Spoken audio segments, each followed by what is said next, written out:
Hello everyone and welcome back to the lost episode Creepypasta Iceberg. Today we'll be going down to the second layer of the iceberg. Things are going to seem a little less familiar and a lot more dark. If you haven't seen part 1, you can click on the link in the description or on the screen in the top right corner. If you'd rather just watch this video, just let me tell you what a lost episode Creepypasta is. A lost episode Creepypasta is a creepypasta that pertains to a lost, never aired, or banned episode of a TV show, a missing or deleted scene from a TV show or movie, or even a show or movie that never existed. The subgenre can vary a lot, and this iceberg will also include TV-related creepypastas. Before we start, if you like the content, please consider subbing to the channel and following me on social media. Links to each of my social media handles are down in the description below. Now, let's start the video.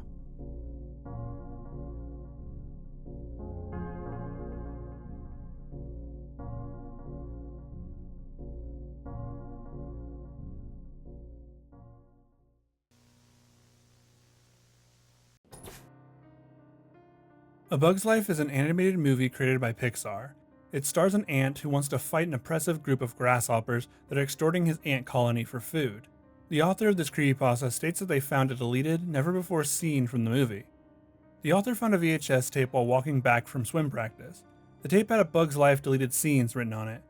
The author took the tape home and decided he would give it a watch. The tape started with 5 minutes of static before loading into a new scene from the Bug's Life movie. It seemed more violent, more mature, and overall darker. The scene started with the antagonist grasshopper strangling the life out of the protagonist ant. It was more brutal than the original scene, something more akin to an adult animation. A bird then flew down and attacked the grasshopper. The bird stabbed him with her beak before picking him up and flying off. The scene then cuts to black. When the screen faded back in, the grasshopper was being dropped into the nest of the bird. Baby birds then started to rip him apart.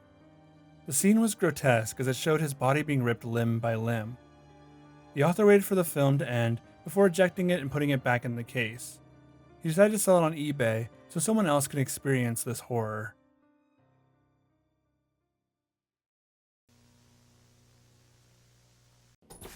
The Grieving is an Amazing World of Gumball creepypasta.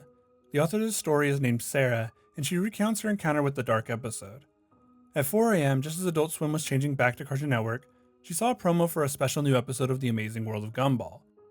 Sarah wasn't the biggest fan of the show, but her little brother really liked it, so she would watch it with him on occasion.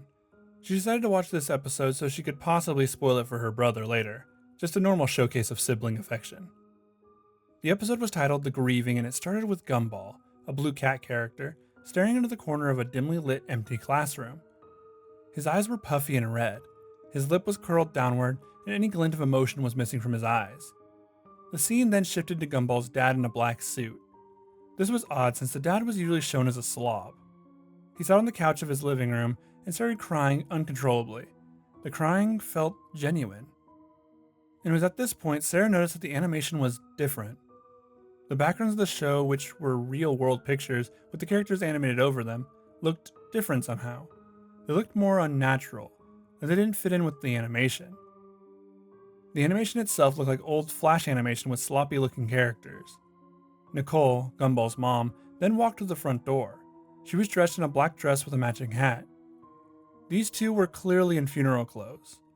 She sat on the couch and started to try and comfort her husband. His crying kept getting louder and more painful until the scene faded out. The scene transitioned into the school once again. The two parents, looking distraught, sat in the principal's office. The principal was explaining to them that 2 of their children had went missing earlier that day. Darwin, Gumball's adopted brother and best friend, and Anais, his little sister, had both gone missing. The principal, through a shaky voice, explained that they were eventually found, but not alive. Anais had been found first, and her head was found in a box covered in her own blood. Something had been written on the box, but it wasn't disclosed during the episode. Darwin had been found a little while later, alongside the rest of Anais. The pair had been mutilated and left in an empty field. The episode showed the remains of Darwin up close. He looked more realistic than the usual style of the show, and it was enough for Sarah to want to turn off the episode. Sarah got up and tried everything to shut off the TV, but it remained on. She called her brother and asked him to watch the same channel as her. He didn't see The Grieving though, and instead saw an episode of Looney Tunes. Sarah gave up and went back to watching the episode. Gumball's parents were still talking to the principal when they asked the question, "Where's Gumball?" The parents thought he was at the school, and the principal said he'd gone home already. The police were called, and they started to search the school. It didn't take long to find him. When they found him, he was hanging from the ceiling of the classroom that the episode started with him in. The episode then just cuts to credits.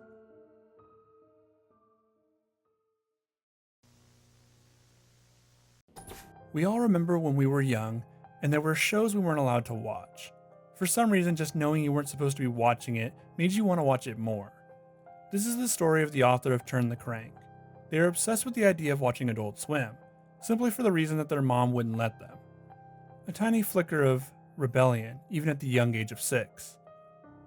The author used to sneak around when their mom was asleep to watch Adult Swim. They were eventually caught, and this led to an even greater want to watch the channel. Eventually, his dad would come down to see him, and his dad didn't care what he watched. At just 6, his dad would expose him to the likes of South Park and other adult-oriented shows. While the author's dad was home, he convinced his dad to watch a new show with him. The dad fell asleep pretty quickly during the show.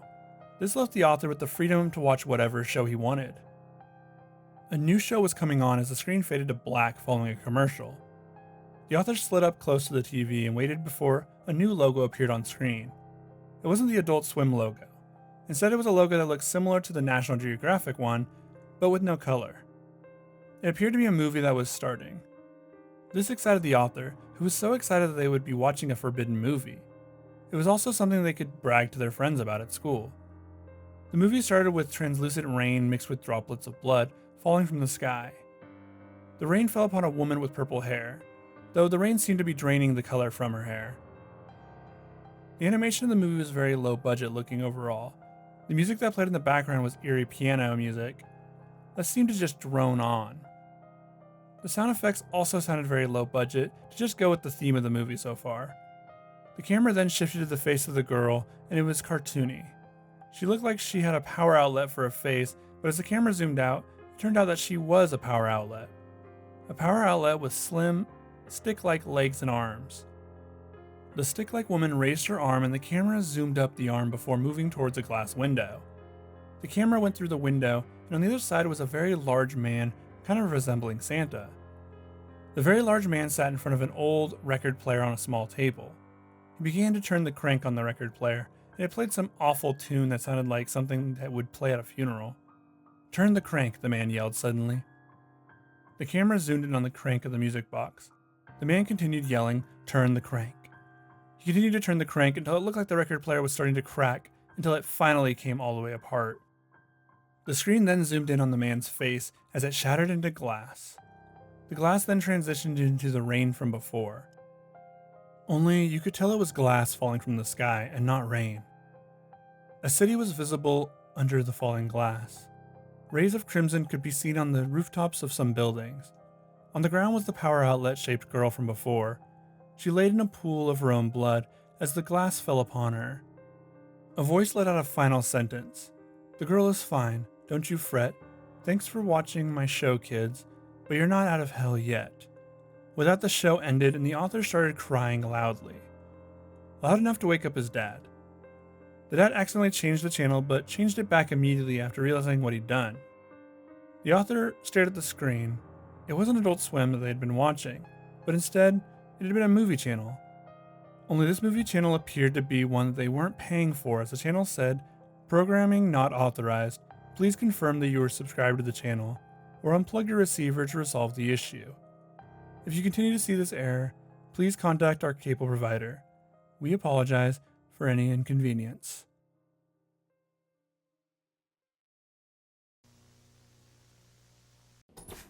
The Willy Wonka beta tape creepypasta is actually just hard to read.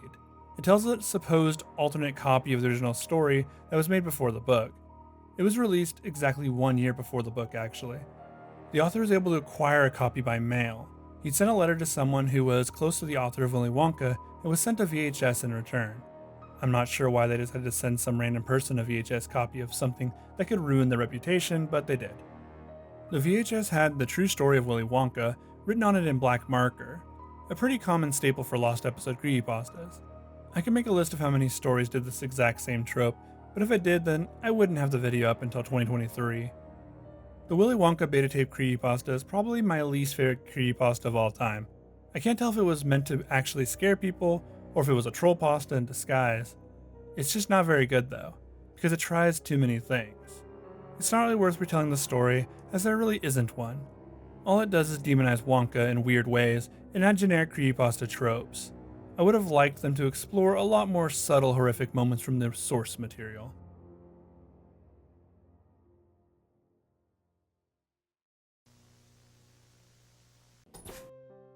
A pair of siblings along with their babysitter are sitting down to watch a VHS tape of ScoobyDoo. The cover on the VHS had a weird hand-drawn look to it, kind of like it was a bootleg episode. Scooby looked very weird and the ghost girl was kind of creepy looking. They played the episode and it was kind of off from normal episodes of Scooby-Doo. It had a distinct lack of jokes and it wasn't particularly scary or interesting. The ghost in the episode, for some reason, didn't look like the one on the cover. Near the end of the episode, just as they were about to unmask the ghost girl, the Scooby Gang stopped. They stopped everything and stared at the screen. This lasted for a few minutes before the episode just ended. They were all shocked until the author's younger brother said that it was messed up that Shaggy had died. The author thought this was strange, since that wasn't what he'd just seen. He tells him that he saw everyone just staring at the screen. The babysitter got upset and thought they were both messing with her and just left, mad. The two watched the episode again and saw that nothing strange happened. When they caught the ghost girl, it just ended. No strange staring, and no Shaggy death scene. They haven't watched the episode since.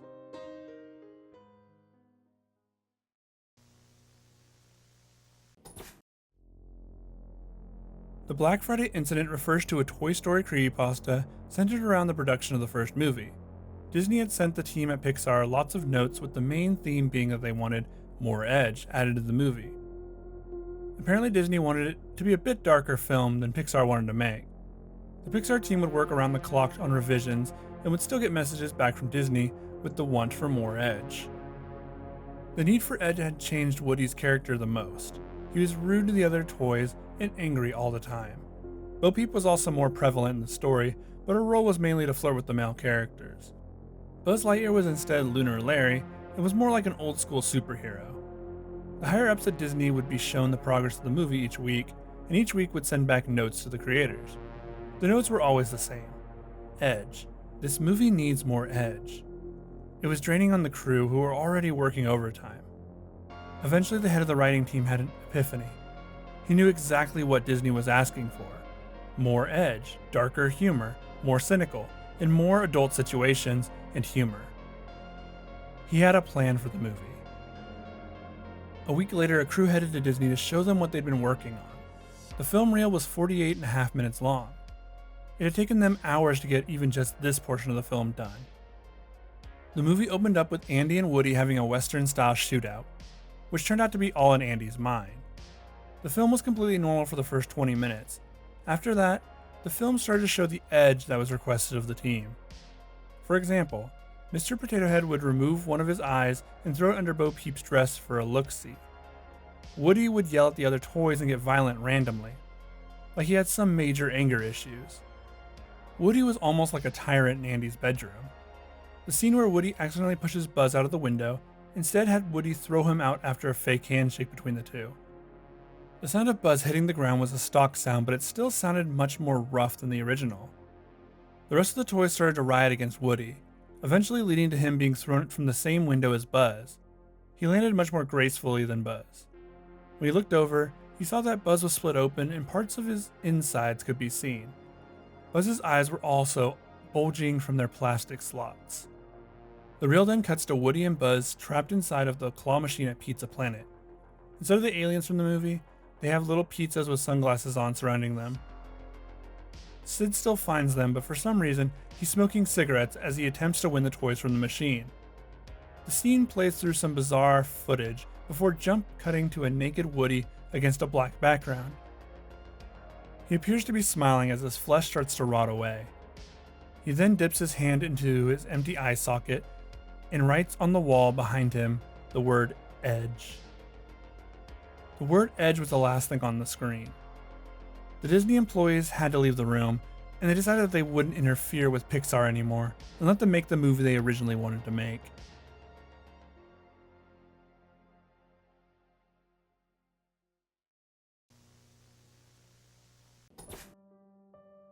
Dead Bart was a disturbing tale from the Simpsons universe that was uncovered by an employee who worked on the show. According to his sources, that wasn't the only unusual episode of a Matt Groening TV show to exist. There was, in fact, another. But this one centered around the show Futurama. The stress from working on the two shows simultaneously got to Matt, and he announced that he would be writing an episode of Futurama 100% by himself. This didn't alarm the Futurama team, but the Simpsons team were a bit scared of what he might do. The same person who archived the Dead Bart episode also got their hands on this episode as well. The episode was titled Not Long Enough and took place within the first season of Futurama. The episode started with Fry, Leela, and Bender as they are on a delivery mission. It is never stated where exactly they are going or what they are delivering. The mood seems to be very tense, as both Leela and Bender are mad at Fry about something. Fry isn't very smart and can do some pretty stupid things, but this seemed different than just being mad at something stupid he'd done. They seemed genuinely upset, almost like he'd done something unforgivable. The Planet Express crew finally lands on an unnamed planet. The planet seemed to only have one house in sight. They walked over to the front door, and a grotesque-looking alien opened it. He took the box and opened it to reveal a knife. He took the knife out of the box and stabbed himself in the chest. As the grotesque alien bled out on the floor, Fry, Leela, and Bender just got back on the ship and left the planet. The next scene had the crew flying through space in near silence. There was no talking, but there was a dissonant piece of music playing. The Planet Express crew finally landed back in New York City, but it seemed deserted. There wasn't even a Planet Express building. Fry tried to apologize to his friends, but they both gave him the cold shoulder. Fry walked away and walked through the empty streets of New York City. Eventually, he reached the cryogenics building, where he had been frozen at the start of the show, and began to cry. Through tears, he entered the building. Fry went over to one of the tubes and set the timer to a massive number before climbing in. The screen then faded to black for a moment before returning to a view of Fry. The machine hadn't worked correctly, and parts of him started to decay and bone could be seen. Fry wasn't dead though, so he climbed out of the machine and into an indescribable place. It seemed to go on forever as he walked through the place of crazy colors and shapes. The camera zoomed out until we saw that the place was just a speck in the pupil of Fry's eye. Fry had fallen out of the machine and was just lying on the floor of the abandoned room. His body looked like it was drawn in a far more realistic style than the show was normally. The camera stayed on him for an uncomfortable amount of time. Leela and Bender walked in. Leela said he got what he deserved, before setting out on their next delivery. She placed a knife in a cardboard box and set out for the ship.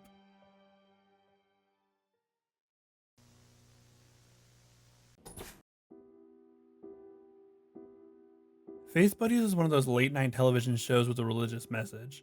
Similar to shows like Junior Christian Science Bible Lesson, it had puppets interacting with children. It was like a very low-budget Sesame Street with Bible lessons. The show, though, felt a little off. It wasn't like other puppet Christian shows. It had its own unique tone that set it apart from others. Almost like the showrunners were a little deranged. The Bible stories of the series would show were much more graphic. They were all told using a slideshow of colored pencil sketches along with some narration. The depictions were much more graphic than a show of this nature would be. They displayed graphic imagery in several stories, including the murder of Abel by Cain, people drowning in Noah's Ark, the plagues of Egypt, and the trials of Job. There were also numerous appearances of Satan and far darker imagery than expected of a kids' show. The main cast of characters for the show included 3 puppets. Pinky, who was basically the main puppet in the show, he was in every episode and was usually the character that drove the story and told the lessons. Each episode also ended with the camera zooming in on his face. The other 2 puppets, Birdie and Greta, were just there to act as an opposite to Pinky. Pinky was the knowledgeable character, who the other characters would come to with questions. Pinky would then answer their questions with a very demeaning tone. He would usually lecture the other characters until they changed their opinion. Pinky had this holier-than-thou vibe personality. He would always have an answer to any question, usually relating them back to a Bible lesson. For a few times he would receive a question where he didn't have an answer, he would say things like, "Be careful to question like that," or "Don't question God's ways." The show was obviously the deranged religious ramblings of an insane person. They wouldn't shy away from any controversial topics either. When discussing these topics, they had no tact or subtlety. This included Pinky belittling a child for asking a question, leaving the girl on the verge of tears. Each episode of the show opened with Pinky asking a question. Usually it would be something like, "How do you feel about forgiveness?" Then a black title card would show up with white text showing the episode title. In this example, it would be Forgiveness. The final episode of Faith Buddies was called Predestination. It opened up with Greta and some kids asking Pinky what predestination was. Pinky then explained that some people are destined for heaven and others are destined for hell. A kid then asked how they would know which one they are. Pinky said that if you look deep inside your heart, then you might just find the answer to that. Pinky then stares at the screen and everything seems to come to a halt. A title card comes up and says, "There is no redemption for the damned." Another slideshow starts with a man and a woman hugging while being burned alive. People with their feet chained to the ground are being eaten by devils with long mouths. People in a lake of fire with their flesh being burned and then healing to do it all over again. The credits scene plays with a view of the set of the show. This included showing lights, cameras, and microphones. A man in a black hood walks on set and douses everything in gasoline before setting it all ablaze. The final scene has the man in the black hood, along with what looks to be the cameraman, throwing the puppets into the fire. The camera zooms in on the burning face of Pinky on the fire.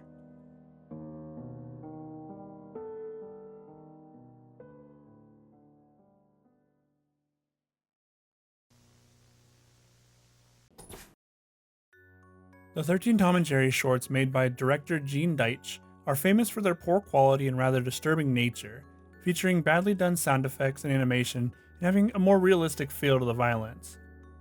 Some have speculated that Deitch didn't like the concept behind Tom and Jerry and was pressured into making them, and wanted to make the people who watched his take on it feel bad for liking the concept. What many people don't know is that Deitch was originally signed on to make more than the 13 episodes that the public had access to. Desperate to get out of his contract, this final short would be much darker than anything Tom and Jerry had done before. It opened with Tom in a typical Tom and Jerry house. His owner was the fat, angry guy from the other Deitch shorts. Tom's owner seemed even angrier than in his other appearances. The first scene is him stomping on Tom's tail in a very realistic and painful looking way because Tom is sleeping by the basement door. The owner yells at Tom to never go down there. Tom is clearly terrified and runs away to another room. Our view stays in the room by the basement door, and we see Jerry come out of his mouse hole. He looks truly grotesque, far more off-model than the other Deitch shorts. He gets an evil look on his face and follows Tom into the next room. The next few minutes are fairly formulaic. Jerry repeatedly manages to trick Tom into chasing him to the basement door a few times. But each time the owner catches Tom, he inflicts a painful-looking injury on him, which stays with Tom even after the scene ends. After 3 beatings, Tom is bruised all over, bleeding in a few places and limping on a broken leg. After this, Tom starts to literally beg Jerry not to bother him anymore. He's not really talking, but he's crying and mumbling, and you can tell what he's doing by his body language.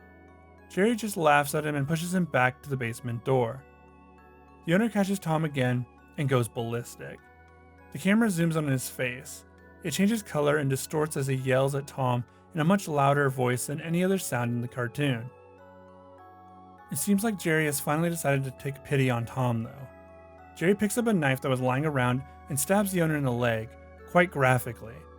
Tom opens the basement door and they carry the owner's body down the stairs. There are dozens of other bodies down there, decaying and showing signs of their violent deaths. Tom and Jerry shake hands and it seems like they've triumphed over the serial killer. But Jerry gets an evil look on his face again, and Tom says in that ghostly deep voice, "Don't you believe it?" Jerry then stabs Tom, killing him, and throws his body in the pile. The last shot is Jerry putting up a for sale sign on the yard of the house, laughing, clearly planning to do it all again.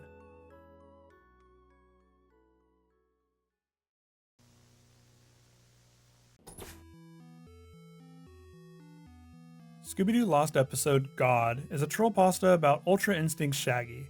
It's pretty funny to see this meme become a creepypasta, but it's not really anything worth noting. Just Ultra Instinct Shaggy calling himself a god and killing his friends. The creepypasta wasn't supposed to be taken seriously, and I'm not going to. It's just a funny story that uses all the usual tropes of the Lost Episode genre. Finding a lost episode of a children's show, in this case Scooby-Doo, then having one character being different and evil now. The story is pretty funny, and I would recommend anyone who wants a laugh to give it a go. It probably would have been funnier when the meme was still relevant, but yeah, not much more to say. Oh yeah, and the story ends with the narrator being killed by Shaggy, who teleports out of the TV.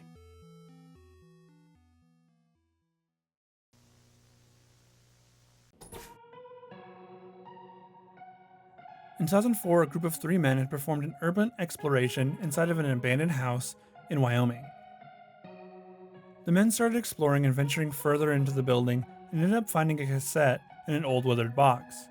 The cassette was labeled as Mouse Funny, written rather sloppily in black marker. The men, as soon as they got home, put the tape into an old VCR. It appeared to be a blurred out Mickey Mouse cartoon. Not the type from 2004 or any of the modern cartoons, that would have been broadcast regularly. The image eventually cleared up and the title Mouse appeared on the screen. It then faded out into a less blurred image of Mickey, a single looping frame of Mickey just standing and staring blankly at the screen. Mickey had detailed white eyes, pencil shading and lighting that had clearly applied to the eyes, and greater detail scales were present. Mickey stared at the screen as it zoomed into his face very slowly, almost too slow for the viewers to tell it was zooming at all. As the camera zoomed in, he began to smile and his eyes began to widen. The sound of a metal bell ringing began to loop every 6 seconds as Mickey continued to stare. Mickey's eyes began to bulge and separated from each other as his mouth curled to his ears. The image of Mickey started to blur, and what almost sounded like a faint screaming began to play in the background. The sound of metal scraping against a hard metallic floor, the screaming and the metallic sounds continued as Mickey's face began to twitch rapidly. His smile stayed. His face overtook the screen as the screaming became one man screaming on a loop. Then Mickey ran off screen. There was a darkness and silence. Nothing. The tape ejected itself. About a year later, the man who had reportedly collected and analyzed the tape the 3 men had discovered was found dead inside of a trash can outside the same house. 2 of the 3 men who had found the tape had refused to talk about it and would block all communication. They seemed to be fidgety and paranoid. The last man, who hadn't been identified, had gone missing. After some time had passed, the tape had been procured by another man, who said the tape was an obvious bootleg. He wasn't sure who had made it, but it definitely wasn't anything Disney had done. The originator of the tape remains a mystery to this day.